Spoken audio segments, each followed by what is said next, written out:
Howdy folks, in today's video I'll be attempting to replace one of the radiant burners on my ceramic glass top stove. This is going to be the 6-inch burner, and this specifically is the one for Tappan. However, even though there are many brands out there, the actual burners that are being used, I've learned many of them are using the same mechanisms, same burners, and same mounting principles as well, or if not same, extremely similar.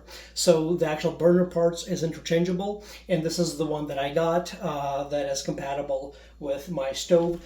Just to show you, all of the burners work except this one, and you'll see all of them will start lighting up, working perfectly, and this one does not light up.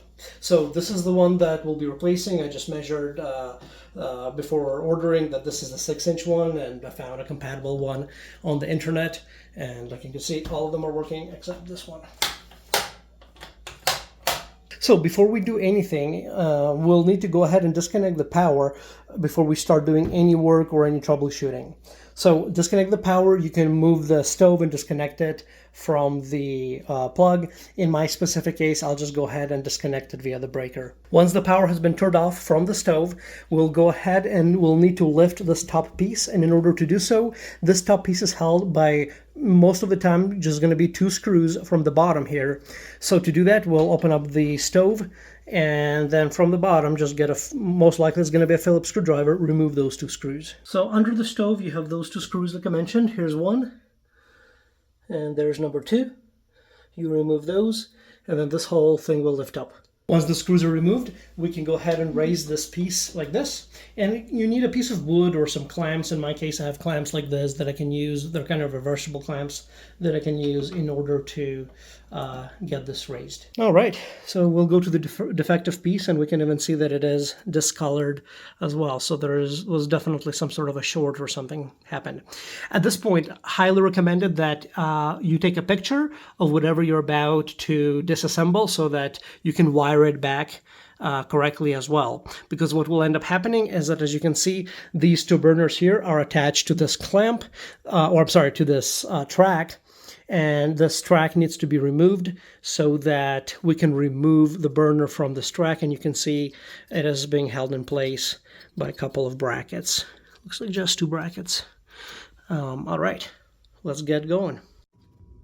You will also notice that on the burners, you will have numbers all around the circle. Each number here represents that when you are replacing those components with a new one, you can position them in the same spot so that you know where your hooking up mechanism is and where your clamps right here. So make a note of those numbers so that you can reuse the same numbers on the new unit.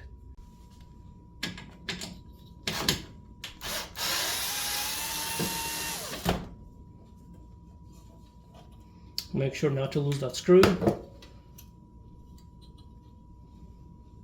it on the counter. Hold this bracket while you remove the other screw from the other side.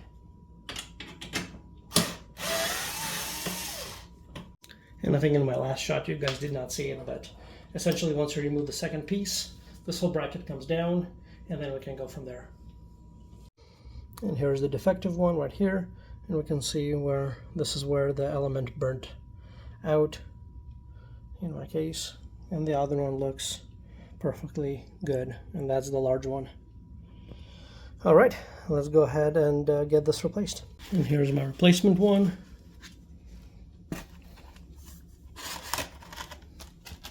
Just kind of put it in the same position-ish, and then let's go ahead and start rewiring it back from the wires from the old one to the new one.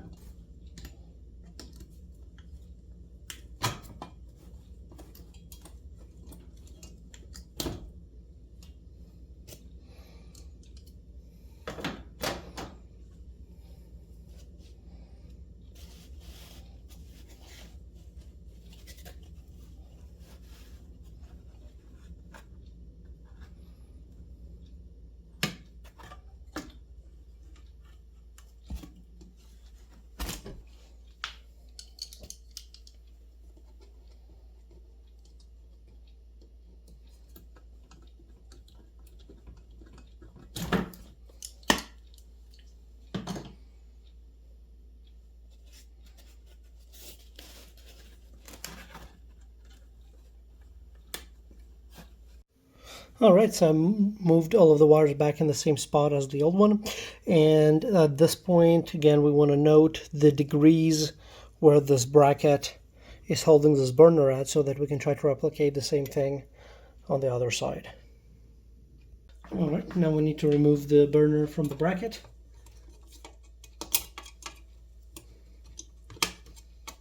There's this one. There we go. And again, we'll note here we're at 6 degrees, here we're at 45, maybe right, a little below that will be 44. So then we'll reinstall the brackets in the same location.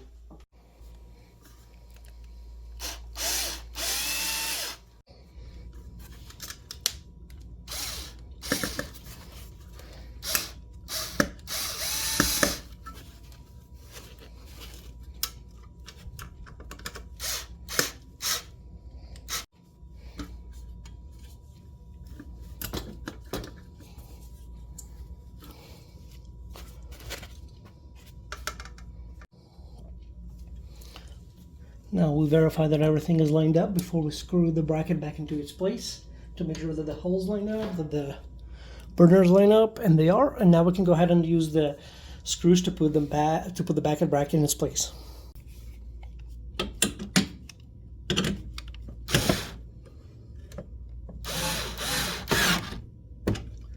All right.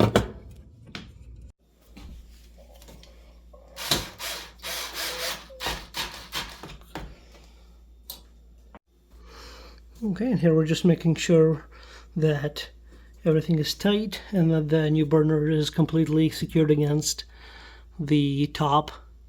There are no gaps, that everything is good. Okay, now we can lower the top back, and I'll go ahead and turn on the power, making sure everything is working before I screw the top back, the back two screws that are holding the top so that it doesn't come up. All right, power's back. Let's turn everything on to make sure everything is working, that the new one is working, and also that the old ones are working as well, to make sure there were no breakages or anything loose that could have shifted. And so we're looking for two things here. A, that it's working, obviously, and also we're making sure that it is aligned correctly. So if for some reason you see that it's off for any reason, that means you did not align it correctly. And we'll just re-verify. So this is good. I'm going to turn that off. Off. This one. Yep. All good. Now we're going to reinstall the screws. Screw one is good. Let's do screw number two.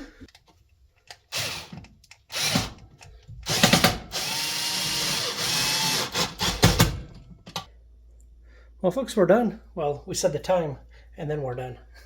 Have a great day, everybody. Thanks for watching.